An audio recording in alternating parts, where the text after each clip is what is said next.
Yesterday afternoon, I think I witnessed someone having an epiphany. What is an epiphany?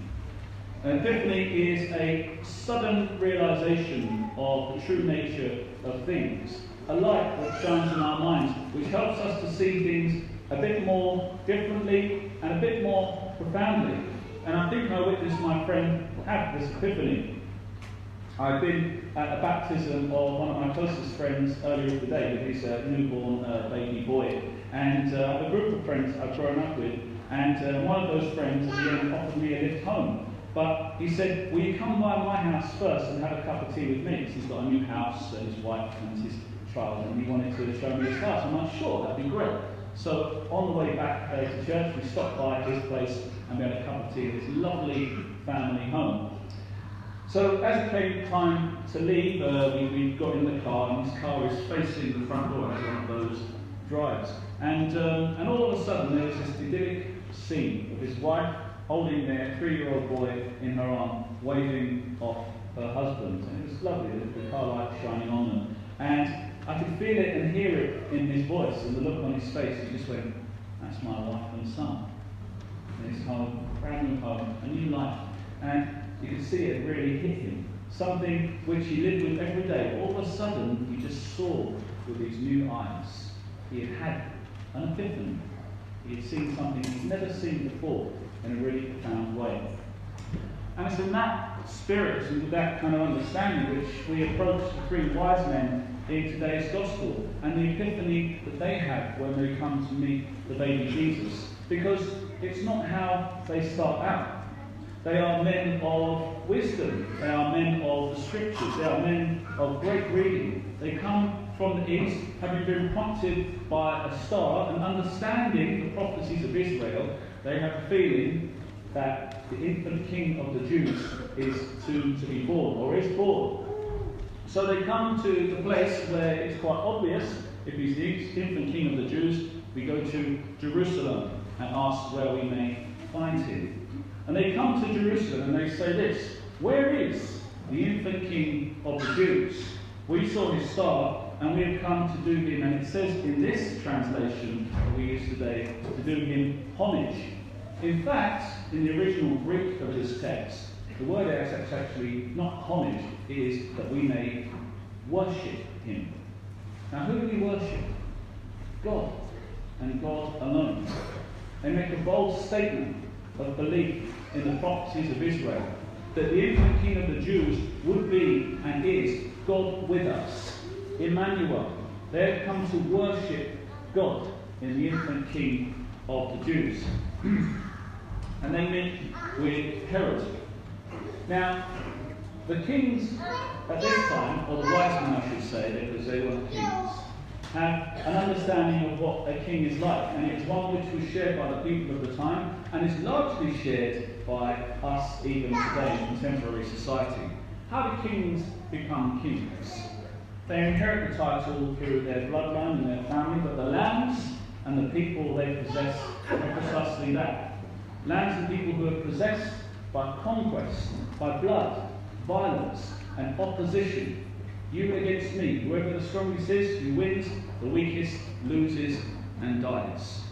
That is their understanding of kingship. And they have come to worship God, the infant king of the Jews, who is more powerful than all the enemies of Israel, all the enemies of the world, and who is going to crush those and reign forever as God with us. That's their understanding. That would have been the received understanding of the day from the vast majority of the people of Israel. They come to worship this king. And then they meet with King Herod. And what did it say? King Herod and the whole of Jerusalem was troubled. Now, why would a fellow king be troubled by the birth of an even more powerful king? What does that mean? The more powerful king eventually will conquer him, and he will lose his power. King Herod is troubled. Now, in between the first encounter with the Magi and the second, we have King Herod calling the scribes and the men of the law and asking of them about the prophecy. Where is the infant king to be born? And they tell him he's going to be born in Bethlehem of Judea. So it's interesting that when he sees the Magi the second time, he says to them, you go and find him for me.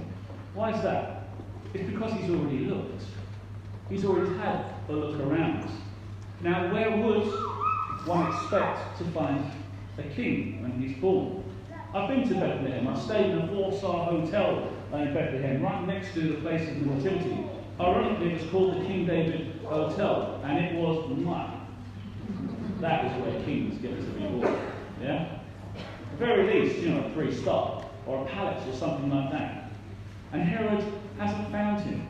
So he sends the wise men to look again. Why didn't he find him? Because he looked in all these nice places, and God gave him the slip. You know those people who turned Mary and Joseph away, without even knowing it, they saved his life. By refusing a palace fit for a king, they made a place for the king to give the other kings the slip, and he survived. Because King Herod would never have thought to look in a stable, because his understanding of rulers is one of this world. But the thing is, neither did the Magi thought to look in the stable. They followed a star. And when Herod says to them, you go look for him so that I may worship him, he's really saying, so that when you find him, I may kill him. You see how the minds, not just Herod, but of all people work. He is willing, even though he knows it, according to Scripture, that this king is God, he will be willing to kill God in order to retain his power on earth. And if we think, well, I would never do that, what do our sins do? So, the Magi, they follow the star. It leads them right over the stable. Imagine how surprised they were when they find this stable, which was smelling and horrible. And what does it say? Again, in the Greek, does it more justice than the English we have in front of us. It says, they rejoiced exceedingly with great joy. That's a bit of rejoicing, isn't it? That is some wonder right there. And then they walk through the door of the stable, and they see the tiny baby Jesus with his teenage mother, surrounded by smelly animals, probably naked. And I'm like, wow, this is our God. Then the epiphany strikes. The light shines upon him. Because it says in the text again, they fell prostrate on their faces and worshipped him. They worshipped the God as he truly reveals himself. A God who has nothing to do with ideas of kingship of this world, who has nothing to do with opposition, of violence and of revenge, of all the bitterness and things that go on in our hearts. He has nothing to do with it. He is born among the poor and the weak. And in the face of violence, he doesn't face it head on and destroy his enemies as he could because he is God. But rather he gives them the slip and offers himself back in love. The Magi, what does it say? The last line of the text, go home by a different way.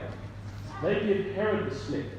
And their different way isn't just the way they came, being changed in that geographically. It's a different way of the heart. They understand God as he truly is. Not a warrior king who is coming to destroy all his enemies, but the God of love who will receive all of that hatred from his enemies and turn it into love by means of his crucifixion and resurrection. I had my own epiphany about a week ago, my mini epiphany I should say. And interestingly, we're talking about stars. It came about when I was watching Star Wars. And I took my mum to see The Last Jedi, the newest Star Wars film out. And it's actually been 40 years since the first ever Star Wars came out in 1977. And Star Wars has had an important place in my life and in my family's life.